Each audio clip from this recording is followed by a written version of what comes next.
Chapter number 4 سلسلہ وار angles کی مزید وضاحتیں۔ کمیون کے تجربے کے بارے میں مارکس نے بنیادی باتیں پیش کی۔ اینگلز نے بھی بار بار اس موضوع کو لیا اور مارکس کے تجزیے اور نتائج کی وضاحت کی۔ کبھی کبھی سوال کے دوسرے پہلوؤں پر ایسے زور اور صفائی کے ساتھ روشنی ڈالی کہ ان وضاحتوں کو خاص طور سے لینے کی ضرورت ہے۔ نمبر 1 رہائشی مکانوں کا سوال۔ اینگلز نے اپنی تصنیف رہائشی مکانوں کا سوال میں کمیون کے تجربے کو پیش نظر رکھ کر ریاست کے تعلق سے انقلاب کے فرائض کے بارے میں کئی بار بحث کی ہے۔ یہ بات دلچسپ ہے کہ اس ٹھوس موضوع نے صاف طور پر انکشاف کیا۔ ایک طرف پرورتاری ریاست اور موجودہ ریاست کے درمیان مشابہت کے نکات کا، ایسے نکات کا جو دونوں صورتوں میں ریاست کے بارے میں کہنے کی بنیاد فراہم کرتے ہیں، اور دوسری طرف ان کے درمیان اختلافی نکات یا ریاست کی بربادی کی طرف عبور کا۔ رہائشی مکانوں کا سوال کیسے حل کیا جائے؟ موجودہ سماج میں اس کو بھی کسی دوسرے سماجی سوال کی طرح حل کیا جاتا ہے، مانگ اور سپلائی کی رفتہ رفتہ معاشی ہمواری کے ذریعے، اور یہ ایسا حل ہے جو سوال کو بار بار پھر پیدا کرتا ہے، اور اس لیے کوئی حل نہیں ہے۔ اس سوال کو سماجی انقلاب کیسے حل کرے گا؟ اس کا انحصار نہ صرف وقت اور مقام پر ہوگا، بلکہ اس کا تعلق کہیں زیادہ دوررس سوالات پر ہے، جن میں ایک بہت ہی بنیادی سوال شہر اور دیہات کے درمیان تضاد کو ختم کرنے کا ہے، کیونکہ ہمارا یہ فریضہ نہیں ہے کہ ہم مستقبل کے سماج کے لیے یوٹوپیائی سسٹم منظم کریں۔ اس لیے سوال کو لینا ہمارے لیے بے سود ہے۔ لیکن ایک بات میں کوئی شک نہیں ہے کہ بڑے شہروں میں اس وقت بھی رہائشی مکانوں کی اتنی کافی تعداد ہے کہ رہائشی مکانوں کی واقعی کمی کو پورا کیا جا سکتا ہے، بشرط یہ کہ ان کو معقول طور پر استعمال کیا جائے۔ ظاہر ہے کہ یہ اسی طرح ممکن ہے کہ موجودہ مالکان کو مکانوں کی ملکیت سے بے دخل کر کے وہاں بے گھر مزدوروں کو یا ان مزدوروں کو بسایا جائے جن کے گھروں میں بہت مجمع ہو گیا ہے، اور جیسے ہی پرورتاریہ سیاسی اقتدار حاصل کرے گا، مفاد عامہ کے پیش نظر معقول اقدام ویسا ہی آسان ہوگا جیسا کہ موجودہ ریاست کے لیے عمارتوں کے مالکوں کو بے دخل کرنا اور ان پر قبضہ کرنا ہے۔ یہاں ریاستی اقتدار کی شکل میں تبدیلی پر نہیں غور کیا گیا ہے، بلکہ صرف اس کی سرگرمیوں کا معافیہ لیا گیا ہے۔ مکانوں کی بے دخلی کے باضابطہ پہلو سے پرورتاری ریاست بھی مکانوں پر قبضے اور مکانوں کی بے دخلی کا حکم دے گی، لیکن یہ بات صاف ہے کہ پرانی انتظامی مشینری افسر شاہی جو بوردوازی سے تعلق رکھتی ہے، پرورتاری ریاست کے احکام پورے کرنے کے لیے محض ناموزوں ہوتی ہے۔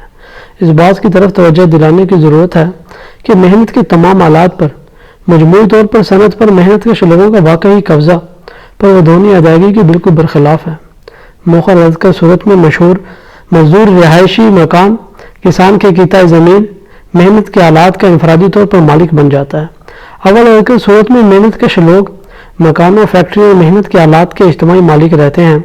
اور کم سے کم عبوری دور میں مشکل سے ہی افراد یا انجمنوں کو بلا معاوضہ ان کے استعمال کی اجازت دی جائے گی۔ اسی طرح ملکیت اراضی کا خاتمہ لگان کا خاتمہ نہیں ہے، بلکہ سماج کی طرف اس کی منتقلی ہے، خواہ وہ کچھ تبدیل شدہ صورت میں ہو۔ اس لیے تمام آلات محنت پر محنت کشوں کا واقعی قبضہ کسی صورت سے ان کی کرائے پر لین دین کی برقراری کو خارج نہیں کرتا۔ اس بحث میں جو سوال لیا گیا ہے، یعنی ریاست کے رفتہ رفتہ مٹنے کی معاشی بنیاد، اس کا جائزہ ہم اگلے باب میں لیں گے۔ کمیون کے بعد اور اس کے تجربے سے متاثر ہو کر بانکسٹوں نے اینگلز نے سرسری طور پر اس پوزیشن کو اس طرح مرتب کر کے پیش کیا ہے: طبقات اور ان کے ساتھ ریاست کی منسوخی تک عبور کی حیثیت سے پرورتاریہ اور اس کی ڈکٹیٹرشپ کے سیاسی اقدام کی ضرورت۔ کوئی ایک لفظ کی نکتہ چینی کرنے والا یا مارکسزم کا گلا گھونٹنے والا بورژوا غالباً ریاست کی منسوخی کے اس اعتراف اینڈ ڈیورنگ کے مندرجہ بالا اقتباس میں انارکزم فارمولے کی حیثیت سے اس فارمولے کی تردید کے درمیان تضاد دیکھے گا۔ اس میں کوئی حیرت نہ ہوئی اگر موقع پرستوں نے اینگلز کا شمار بھی انارکسٹوں میں کر لیا ہوتا،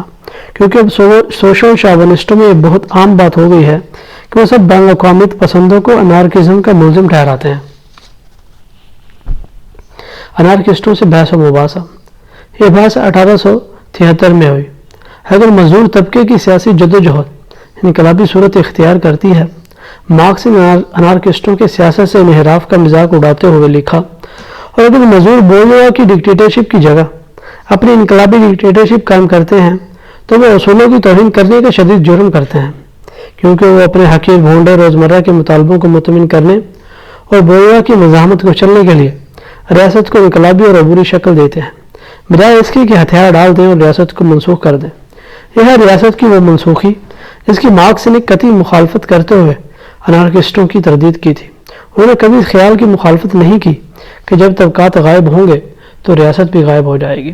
یا ان کی منسوخی کے ساتھ وہ بھی منسوخ ہو جائے گی۔ انہوں نے اس کی مخالفت کی کہ مزدور اسلحہ کے استعمال سے منظم تشدد سے انکار کر دیں، یعنی اسے ریاست سے انکار کر دیں جو بورژوازی کی مزاحمت کو چلنے کا کام کرے گی۔ انارکزم کے خلاف اپنی جدوجہد کے اصلی معنوں کو توڑ مروڑ سے بچانے کے لیے مارکس نے انقلابی اور عبوری شکل پر عمدن زور دیا، اس کی پلوتاریہ کو ضرورت ہے۔ ہم بااصرار یہ کہتے ہیں کہ اس مقصد کے حصول کے لیے ہمیں استحصال کرنے والوں کے خلاف ریاستی اقتدار کے آلات، وسائل اور طریقوں کا ردی استعمال کرنا چاہیے، اسی طرح جیسے طبقات کے خاتمے کے لیے مظلوم طبقے کی عارضی ممبرشپ کی ضرورت ہے۔ مارکس نے انارکسٹوں کے خلاف سوال پیش کرنے کے لیے انتہائی تیز اور انتہائی صاف رویہ اختیار کیا۔ اور سوشل ڈیموکریٹ کو اپنے آپ سے سوال کرنے دیجیے، کہیں طرح اس نے ریاست کے بارے میں سوال کو انارکسٹوں سے بحث کیا ہے۔ اینگلز نے ان خیالات کو زیادہ واضح مقبول انداز میں پیش کیا ہے۔ سب سے پہلے انہوں نے پرویدون کے خامیوں کے گڈ خیالات کا مذاق اڑایا ہے جو اپنے آپ کو اختیار کی مخالفین کہتے تھے، یعنی ہر طرح کے اختیار، ہر قسم کی ماتحتی اور ہر قسم کے اقتدار سے انکار کرتے تھے۔ کسی فیکٹری، ریلوے یا کھلے سمندر میں جہاز کو لے لیجیے۔ اینگلز نے کہا کہ یہ صاف نہیں ہے کہ ان میں ایک بھی تکنیکی لحاظ سے پیچیدہ ادارہ جس کی بنیاد مشینوں کے استعمال اور بہت سے لوگوں کے باہمی تعاون پر ہے، بغیر معینہ ماتحتی یا اس کے نتیجے میں بغیر معینہ اختیار یا اقتدار کے کام نہیں کر سکتا۔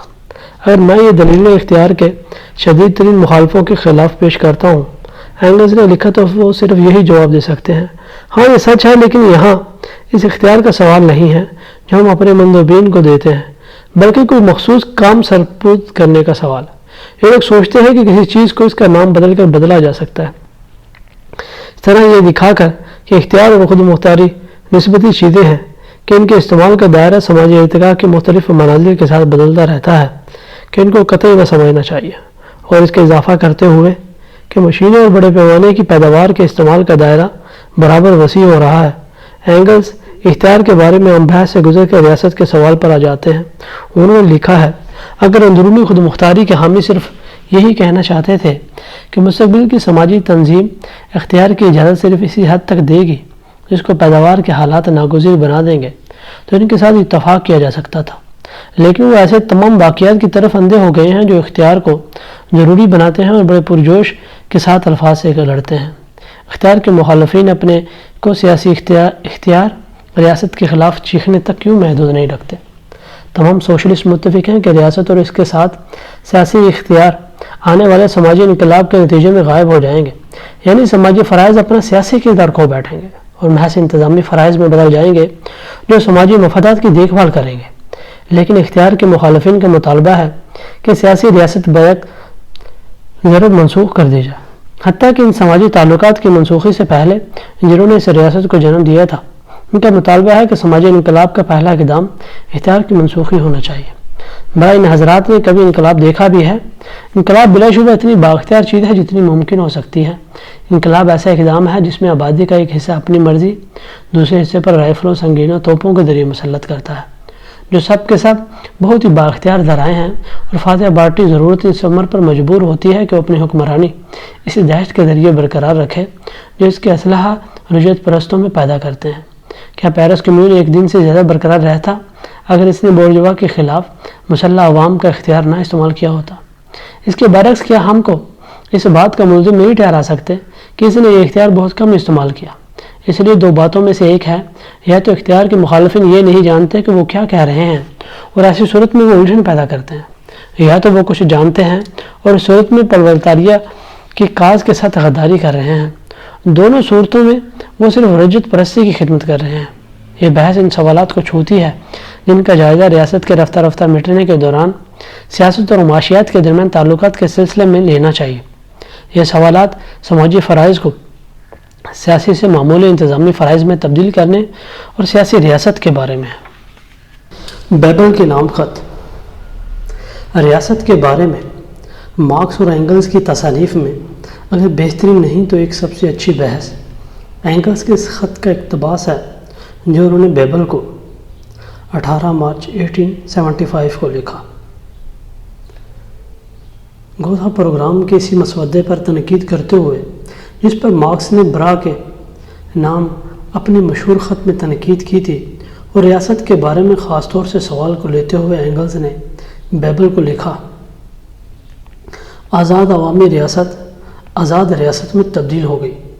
قواعد کے لحاظ سے ان الفاظ کا معنی یہ ہوتے ہیں کہ آزاد ریاست وہ ہے جو اپنے شہریوں کے تعلق سے آزاد ہو، یعنی مطلق العنان حکومت والی ریاست۔ مناسب یہ ہوتا کہ ریاست کے بارے میں یہ ساری بکواس بند کر دی جاتی، خصوصاً کمیون کے بعد جو لفظ کے صحیح معنوں میں اب ریاست نہیں رہا تھا۔ انارکسٹوں نے عوامی ریاست کو کافی سے زیادہ ہماری آنکھوں کا کانٹا بنا دیا ہے،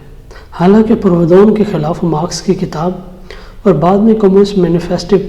صاف کہتے ہیں کہ سوشلسٹ سماجی نظام رائج ہونے کے بعد ریاست خود منتشر ہو کر غائب ہو جاتی ہے، چونکہ ریاست ایک عبوری ادارہ ہے جس کو جدوجہد میں انقلاب میں دشمنوں کو بزور کچلنے کے لیے استعمال کرنا پڑتا ہے۔ اس لیے آزاد عوامی ریاست کی بات جی حماقت ہے۔ ابھی تک پرولتاریہ کو ریاست کی ضرورت رہتی ہے۔ پرولتاریہ کو اس کی ضرورت آزادی کے مفادات کے لیے نہیں بلکہ اپنے دشمنوں کو دبائے رکھنے کے لیے ہوتی ہے، اور جیسے ہی آزادی کے بارے میں بات کرنا ممکن ہوتا ہے تو ریاست کا اس صورت میں وجود نہیں رہتا۔ اس لیے ہم تجویز کرتے ہیں کہ ہر جگہ لفظ ریاست کی جگہ لفظ برادری رکھا جائے، جو بڑا اچھا پرانا جرمن لفظ ہے اور فرانسیسی لفظ کمیون سے مطابقت رکھتا ہے۔ اس بات کو پیش نظر رکھا جائے کہ یہ خط اس پارٹی پروگرام کا حوالہ دیتا ہے جس پر مارکس نے مندرجہ بالا خط سے چند ہفتے پہلے اپنے خط میں تنقید کی تھی۔ مارکس کا خط 5 مئی 1875 کا ہے اور اس وقت اینگلز مارکس کے ساتھ لندن میں رہتے تھے، اس لیے آخری جملے میں ہم کہتے ہیں اینگلز بلا شبہ اپنی اور مارکس کی طرف سے بھی جرمن مزدور پارٹی کے لیڈر سے یہ تجویز کرتے ہیں کہ لفظ ریاست پروگرام سے نکال کر اس کی جگہ لفظ برادری رکھا جائے۔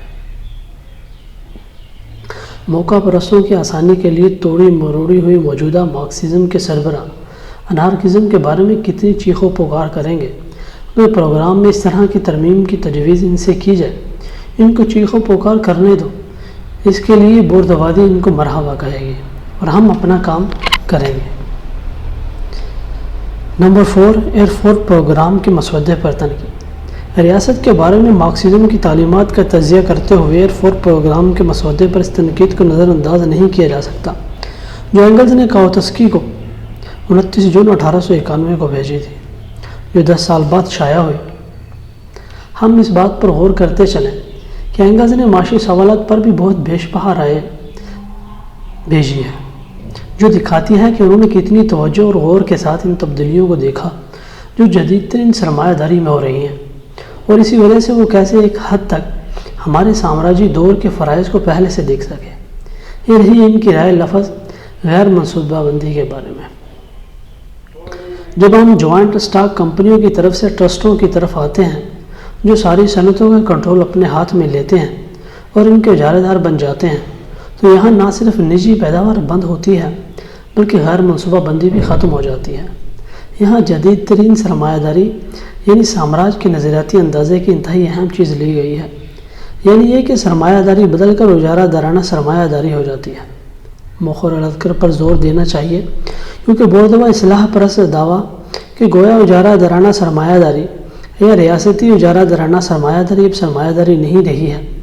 بلکہ اس کو ریاستی سوشلزم کہا جا سکتا ہے وغیرہ، اب بہت عام غلطی ہو گئی ہے۔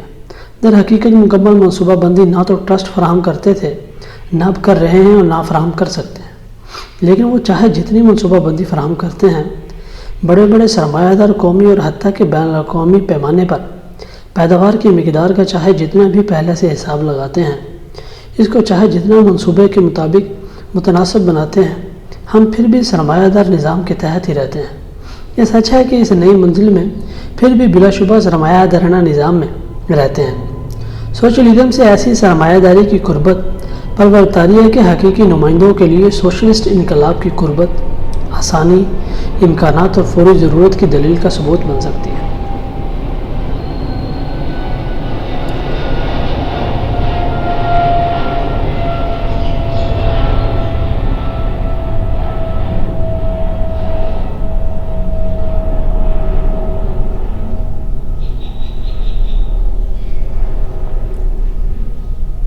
لیکن ہم ریاست کے سوال کی طرف واپس آتے ہیں۔ اپنے خط میں اینگلز نے خاص طور سے 3 بیش بہا تجاویز پیش کی ہیں۔ اول ریپبلک کے بارے میں، دوسرے قومی سوال اور ریاستی تنظیم کے بارے میں، اور تیسرے مقامی خود انتظامی کے بارے میں۔ جہاں تک ریپبلک کا تعلق ہے، اینگلز نے ایئرفورڈ پروگرام کے مسودے پر اپنی نکتہ چینی کو اس کا مرکز بنایا، اور اگر ہم یاد کریں کہ دنیا کی ساری سوشل ڈیموکریسی کے لیے ایئرفورڈ پروگرام نے کیا اہمیت اختیار کر لی تھی۔ فرانس میں خانہ جنگی کی تیسرے ایڈیشن کے اپنے پیش قیمت اینگلز نے ریاست کی طرف رویے کے بارے میں سوالوں پر کچھ دلچسپ سرسری ریمارکوں کے علاوہ کمیون کے دیے ہوئے سبقوں پر ایک بہت ہی اچھا واضح خلاصہ پیش کیا۔ اینگلز نے لکھا ہے کہ فرانس میں ہر انقلاب کے بعد مزدور مسلح ہوتے تھے، اس لیے مزدوروں کو نہتہ کرنا برسر اقتدار بورژوا کے لیے پہلا مقدس فریضہ تھا۔ اس لیے مزدوروں کے جیتے ہوئے ہر انقلاب کے بعد نئی جدوجہد ہوتی ہے جو مزدوروں کی شکست پر ختم ہوتی ہے۔ بورژوا انقلابوں کے تجربے کا یہ خلاصہ بہت ہی جامع اور پرمعنی ہے۔ تیسرے تیلی کی 11 جون کی تاریخی تقریر واقعی 1917 کے انقلاب کی ہر مورخ کے لیے اس بات کی جیتی جاگتی مثال رہے گی کہ کس طرح جناب تیسرے تیلی کی قیادت میں سوشلسٹ انقلابیوں اور منشوکوں کا اتحاد انقلابی پرولتاریہ کے خلاف ہو کر بورژوا کی طرف چلا گیا تھا۔ اینگلز کا ایک اور سرسری ریمارک جو ریاست کے سوال کے بارے میں بھی ہے، مذہب کے متعلق ہے۔ یہ اچھی طرح معلوم ہے کہ جرمن سوشل ڈیموکریسی جتنی فرسودہ ہوتی گئی، اتنی ہی زیادہ موقع پرست ہوتی گئی، اتنی ہی زیادہ وہ اس مشہور فارمولے کی عامیانہ اور غلط تفسیر میں دھنستی گئی کہ مذہب کے نجی معاملہ ہونے کا اعلان کیا جائے گا۔ یعنی اس فارمولے کو توڑ مروڑ کر یہ معنی نکالے گئے کہ مذہب انقلابی پرولتاریہ کی پارٹی کے لیے بھی نجی معاملہ ہے۔ اس لیے اینگلز نے لکھا، چونکہ تقریباً صرف مزدور یا مزدوروں کے مسلمان نمائندے کمیون میں تھے، اس لیے اس کے فیصلے قطعی طور پر پرولتاری کے ادھر رکھتے تھے، یا تو ان فیصلوں میں وہ اصلاحات منظور کی گئی تھی جو ریپبلکن بورژوازی نے محض اپنی بزدلی کی وجہ سے منظور نہیں کی، اور جو مزدور طبقے کی آزاد سرگرمیوں کے لیے ضروری بنیاد مہیا کرتی ہے۔ مثلا زندگی میں اس اصول کو رائج کرنا کہ ریاست کے تعلق سے مذہب بالکل نجی معاملہ ہے، یہ کمیون نے ایسے احکام نافذ کیے جو مزدور طبقے کے مفاد میں براہ راست ہے، اور جو پرانے سماج کے نظم و نسق کو گہرائی تک کاٹ کر ٹکڑے ٹکڑے کرتے تھے۔ لیکن آئیے ہم دیکھیں کہ کمیون کے 20 سال بعد اینگلز نے مجاہد پرولتاریہ کے لیے ان سبقوں کا خلاصہ کیسے کیا۔ سابق مرکوز حکومت کا وہ ظالم اقتدار، فوج، سیاسی پولیس اور نوکر شاہی جس کی تخلیق نپولین نے 1798 میں کی تھی، اور جس کو اس وقت سے ہر نئی حکومت دل پسند آلے کی طرح اپناتی اور اپنے مخالفین کے خلاف استعمال کرتی رہی، یہی اقتدار ہے جس کو فرانس میں ہر جگہ اسی طرح ختم ہونا تھا جس طرح وہ پیرس میں ختم ہو چکا تھا۔ بالکل ابتدا سے ہی کمیون کو یہ ماننا چاہیے تھا کہ مزدور طبقہ برسر اقتدار ہو کر پرانی ریاستی مشینری کے ذریعے انتظام نہیں چلا سکتا، کہ اپنے تسلط کو نہ کھونے کے لیے جو ابھی حاصل ہوا ہے مزدور طبقے کو ایک طرف تو ظلم کی اس پرانی مشینری کو ختم کر دینا چاہیے جو پہلے اس کے خلاف استعمال ہوتی تھی، اور دوسری طرف اپنے نمائندوں اور افسروں کے خلاف ان سب کے لیے بلا استثناء یہ اعلان کر کے ان کو کسی وقت بھی واپس بلایا جا سکتا ہے، خود کو محفوظ کر لینا چاہیے۔ اینگلز نے ایک بار پھر اس بات پر زور دیا کہ صرف شاہی میں نہیں بلکہ جمہوری ریپبلک میں بھی ریاست ریاست ہی رہتی ہے، یعنی وہ بنیادی اور امتیازی خصوصیت رکھتی ہے۔ افسروں، سماج کے خادموں، اس کے اداروں کو سماج کے مالکوں میں تبدیل کرنا۔ ریاست اور ریاست کے اداروں کی سماج کے خادموں سے سماج کے مالکوں میں تبدیلی کے خلاف کمیون نے 2 بالکل صحیح ذرائع استعمال کیے۔ اول تو اس نے تمام عہدے انتظامی، عدالتی اور تعلیمی تمام متعلقہ لوگوں کی عام رائے دہندگی سے بھرے جن سے ووٹر عہدیدار کو کسی وقت بھی واپس بلا سکتے تھے، اور دوسرے اس نے تمام اعلیٰ اور ادنیٰ افسروں کو صرف وہ اجرت دی جو مزدوروں کو ملتی تھی۔ کمیون نے سب سے زیادہ تنخواہ 6000 فرانک دی۔ اس طرح جہاں منصب اور کیریئرزم کے خلاف ایک معتبر رکاوٹ ان پابندیوں کے علاوہ کھڑی کر دی گئی جو نمائندہ اداروں کے مندوبین پر عائد کی گئی تھی۔ اینگلز یہاں ایسی دلچسپ حد سے قریب آ جاتے ہیں جس پر مستقل جمہوریت ایک طرف سوشلزم میں تبدیل ہوتی ہے اور دوسری طرف سوشلزم کا تقاضا کرتی ہے، کیونکہ ریاست کو ختم کرنے کے لیے یہ ضروری ہے کہ ریاستی خدمات کے کاموں کو کنٹرول اور حساب کتاب کے ایسے سادہ عمل میں بدل دیا جائے جو آبادی کی بڑی اکثریت کی دسترس اور اختیار میں ہوں، اور پھر ہر فرد کے لیے اور کیریئرزم کے قطعی خاتمے کا مطالبہ یہ ہے کہ ریاستی ملازمت میں موجود خواہ بے نفع عہدوں کو بینکوں، جوائنٹ کمپنیوں کی بڑی آمدنی والی ملازمتوں تک جس سے لگانے کے لیے استعمال نہ کیا جا سکے۔ بہرحال اینگلز نے وہ غلطی نہیں کی جو مثلا کچھ مارکسوادی قوموں کے حق خود ارادیت کے سوال کے بارے میں کرتے ہیں، جب وہ دلیل پیش کرتے ہیں کہ سرمایہ داری میں یہ ناممکن ہے اور سوشلزم میں یہ بے سود ہوگا۔ یہ بیان جو بظاہر بڑی ہوش مندی کا معلوم ہوتا ہے لیکن در حقیقت غلط ہے، کسی بھی جمہوری ادارے کے بارے میں دیا جا سکتا ہے، اور ان میں سرکاری افسروں کی معتدل تنخواہیں بھی شامل ہیں، کیونکہ قطعی طور پر مستقل جمہوریت سرمایہ دار نظام میں ناممکن ہے اور سوشلزم کے تحت ساری جمہوریت رفتہ رفتہ مٹ جائے گی۔ یہ صوفیزم ہے جو اس پرانے طبقہ سے مشابہ ہے کہ اگر آدمی کا ایک اور بال ضائع ہو جائے تو کیا وہ گنجا ہو جائے گا۔ اینگلز نے آگے چل کر لکھا ہے، سابق ریاستی اقتدار کا دھماکے سے اڑ جانا اور اس کی جگہ پر ایک نئے اور واقعی جمہوری اقتدار کا آنا تفصیل کے ساتھ خانہ جنگی کی تیسرے باب میں لکھا گیا ہے، لیکن یہاں مختصر طور پر اس تبدیلی کی کچھ خصوصیات کا ایک بار پھر ذکر کرنا ضروری تھا، کیونکہ جرمنی میں خاص طور پر ریاست میں تو ہم ہمیں یقین فلسفے سے گزر کر برجوازی حتیٰ کہ بہت سے مزدوروں کے عام شعور میں بھی اضافہ ہو گیا ہے۔ فلسفیانہ نظریے کے مطابق ریاست نظریے کی تکمیل ہے، یا فلسفیانہ زبان میں زمین پر خدا کی سلطنت ہے۔ ریاست ایسا شعبہ ہے جس میں ابدی سچائی اور انصاف کی تکمیل ہو چکی ہے، یہ ہونا چاہیے، اور اس سے ریاست اور اس سے متعلق ہم آمیز احترام پیدا ہوتا ہے جو بہت جلد جڑ پکڑ لیتا ہے، کیونکہ لوگ بچپن سے یہ تصور کرنے کے عادی ہو جاتے ہیں کہ ایسے معاملات اور مفادات کی تکمیل اور حفاظت جو سماج میں مشترک ہیں اس کے سوا اور کسی طرح نہیں ہو سکتی جیسے کہ پہلے ہوتی تھی، یعنی ریاست اور اس کی اونچی اونچی تنخواہوں والے اعلیٰ عہدیداروں کے ذریعے۔ لوگ خیال کرتے ہیں کہ وہ بہت غیر معمولی جرأت آمیز قدم اٹھا رہے ہیں اگر وہ وراثتی شاہی پر یقین سے ہٹ کر جمہوری ریپبلک میں یقین کرنے لگتے ہیں۔ بہرحال در حقیقت ریاست ایک طبقے کے ہاتھوں دوسرے طبقے کو دبانے کے اعلیٰ کار کے سوا اور کچھ نہیں ہے، اور جمہوری ریپبلک میں بھی دراصل وہ شاہی سے کم اس کا اعلیٰ کار نہیں ہے۔ بہترین صورت میں بھی ریاست ایک ایسی برائی ہے جو پرولتاریوں کو وراثت میں ملی ہے، جس نے طبقاتی حکمرانی کے جدوجہد میں فتح پائی ہے۔ کمیون کی طرح فتح یاب پرولتاریوں کو اس برائی کے بدترین پہلو امکانی تیزی کے ساتھ کاٹ کر پھینکنا ہوگے، یہاں تک کہ نئے آزاد سماجی حالات میں نشوونما پائی ہوئی نسل ریاستی سسٹم کے پورے مربع کو مسرت کر دے گی۔ جمہوریت پر قابو پانے کے بارے میں اینگلز کی رائے نمبر 6۔ اینگلز نے اس بات پر اپنے خیالات کا اظہار سوشل ڈیموکریٹ نام کے سائنسی طور پر غلط ہونے کے سوال کے سلسلے میں کیا ہے۔ اینگلز نے لکھا ہے، مارکس اور میرے لیے اسی واسطے یہ قطعی ناممکن تھا کہ ہم اپنے مخصوص نقطہ نظر کے اظہار کے لیے ایسی ڈھیلی ڈھالی اصطلاح استعمال کریں۔ موجودہ زمانے میں حالت مختلف ہے اور یہ لفظ سوشل ڈیموکریٹ چل سکتا ہے، چاہے وہ اب بھی صحیح نہ ہو۔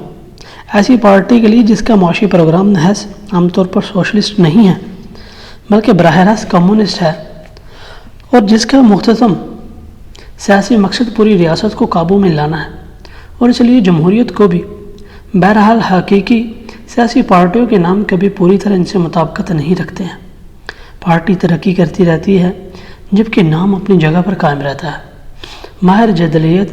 اینگلز کو اپنے آخری دن تک جدلیت پر یقین تھا۔ انہوں نے کہا ہے کہ مارکس اور میرے پاس پارٹی کے لیے شاندار اور سائنسی طور پر ٹھیک نام تھا، لیکن اصل پارٹی ہی نہیں تھی، یعنی عام پرولتاری پارٹی۔ سر پارٹی تو ہے لیکن اس کا نام سائنسی طور پر غلط ہے، پرواہ نہیں وہ چل سکتا ہے۔ کاش کا پارٹی ترقی کرے اور اس کے نام کی سائنسی خامی سے چھپی نہ ہو اور صحیح سمت میں اس کی ترقی میں رکاوٹ نہ ڈالے۔ شاید کوئی مسخرہ ہم بلشویکوں کو اینگلز کے طریقے سے یہ کہہ کر تسلی دلانے کی کوشش کرے ہماری پارٹی حقیقی ہے، وہ شاندار طور سے ترقی کر رہی ہے، حتیٰ کہ بلشویک جیسا بے معنی اور بھدا نام بھی چل جائے گا، حالانکہ وہ اس خالص اتفاق کے واقعہ کے سوا کچھ نہیں ظاہر کرتا کہ 1903 کی برسلز لندن کانگریس میں ہم اکثریت میں تھے۔ روسی میں اکثریت کے معنی بلشویک کے ہیں، اسی لیے بلشویک نام ہو گیا۔ شاید اب جب کہ ہماری پارٹی پر ریپبلکن اور انقلابی پیٹی بورژوا ڈیموکریسی کے جولائی اور اگست کے جبر و تشدد کی وجہ سے بلشویک نام کو ایسا عوامی اعزاز حاصل ہو گیا ہے، اور مزید برآں سے جبر و تشدد نے ہماری پارٹی کی زبردست تاریخی پیش قدمی کی نشاندہی کی ہے جو اس نے اپنی حقیقی ترقی میں کیا، تو شاید اب میں بھی اس تجویز پر زور دینے میں جھجکوں گا جو میں نے اپریل میں اپنی پارٹی کا نام بدلنے کے لیے پیش کی تھی۔ شاید میں اپنے رفیقوں کے سامنے سمجھوتے کی تجویز پیش کروں، یعنی اپنے کو کمیونسٹ پارٹی کہنے کی لیکن بریکٹ میں لفظ بلشوک برقرار رکھنے کی۔ لیکن پارٹی کے نام کے سوال نسبت کہیں کم اہم ہیں بمقابلہ ریاست کی طرف انقلابی پلورتاریہ کے رویے کے سوال کے۔ ریاست کے بارے میں عام مباحثوں میں وہ غلطی برابر کی جاتی ہے جس کے خلاف اینگلز نے یہاں انتباہ کیا ہے اور اس کے بارے میں ہم نے سرسری طور پر پہلے بتایا ہے، یعنی یہ برابر فراموش کیا جا رہا ہے کہ ریاست کے خاتمے کا مطلب جمہوریت کا خاتمہ بھی ہے، کہ ریاست کے رفتہ رفتہ مٹنے کے معنی ہے جمہوریت کا رفتہ رفتہ مٹنا۔ پہلی نظر میں یہ دعویٰ بہت ہی عجیب اور ناقابل فہم معلوم ہوتا ہے۔ دراصل کوئی ہم پر یہ بھی شبہ کر سکتا ہے کہ کہیں ہم ایسے سماجی نظام کی توقع تو نہیں رکھتے ہیں جس میں اقلیت کو اکثریت کے تحت رکھنے کے اصول کا لحاظ نہ کیا جائے گا، کیونکہ جمہوریت کا مطلب تو اسی اصول کو تسلیم کرنا ہے۔ نہیں، جمہوریت اقلیت کو اکثریت کے تحت رکھنے کے ہم معنی نہیں ہیں۔ جمہوریت ایسی ریاست ہے جو اقلیت کو اکثریت کے تحت رکھنے کو تسلیم کرتی ہے، یعنی وہ تنظیم ہے ایک طبقے پر دوسرے طبقے کے، آبادی کے ایک حصے پر دوسرے حصے کے باقاعدہ تشدد کے لیے۔ ہم ریاست کے خاتمے کا اپنا مختتم مقصد بناتے ہیں، یعنی تمام منظم اور باقاعدہ تشدد عوام کے خلاف عام طور پر تمام تشدد کے استعمال کے خاتمے کو ہم ایسے سماجی نظام کے آنے کی توقع نہیں رکھتے جس میں اقلیت کو اکثریت کے تحت رکھنے کا اصول نہیں برتا جائے گا۔ بہرحال سوشلزم کے لیے کوشش کرتے ہوئے ہمیں اس کا یقین ہے کہ وہ ترقی کر کے کمیونزم بن جائے گا، اور اسی لیے عام طور پر لوگوں کے خلاف تشدد کرنے، ایک آدمی کو دوسرے کا، آبادی کے ایک حصے کو دوسرے حصے کا ماتحت بنانے کی ضرورت بالکل غائب ہو جائے گی، کیونکہ لوگ بغیر تشدد اور بغیر ماتحتی کے سماجی زندگی کی ابتدائی شرائط پر عمل کرنے کے عادی ہو جائیں گے۔ عادت کے عنصر پر زور دینے کے لیے اینگلز نئی نسل کا ذکر کرتے ہیں جس کے نئے آزاد سماجی حالات میں نشو و نما ہوگی، جو ریاستی سسٹم کے پورے مربع کو مسرت کر سکے گی، کسی بھی ریاستی سسٹم کو جس میں جمہوری ریپبلکن ریاستی سسٹم بھی شامل ہے۔ اس کی وضاحت کے لیے ریاست کے رفتہ رفتہ مٹنے کی معاشی بنیادوں کے سوال کے تجزیے کی ضرورت ہے۔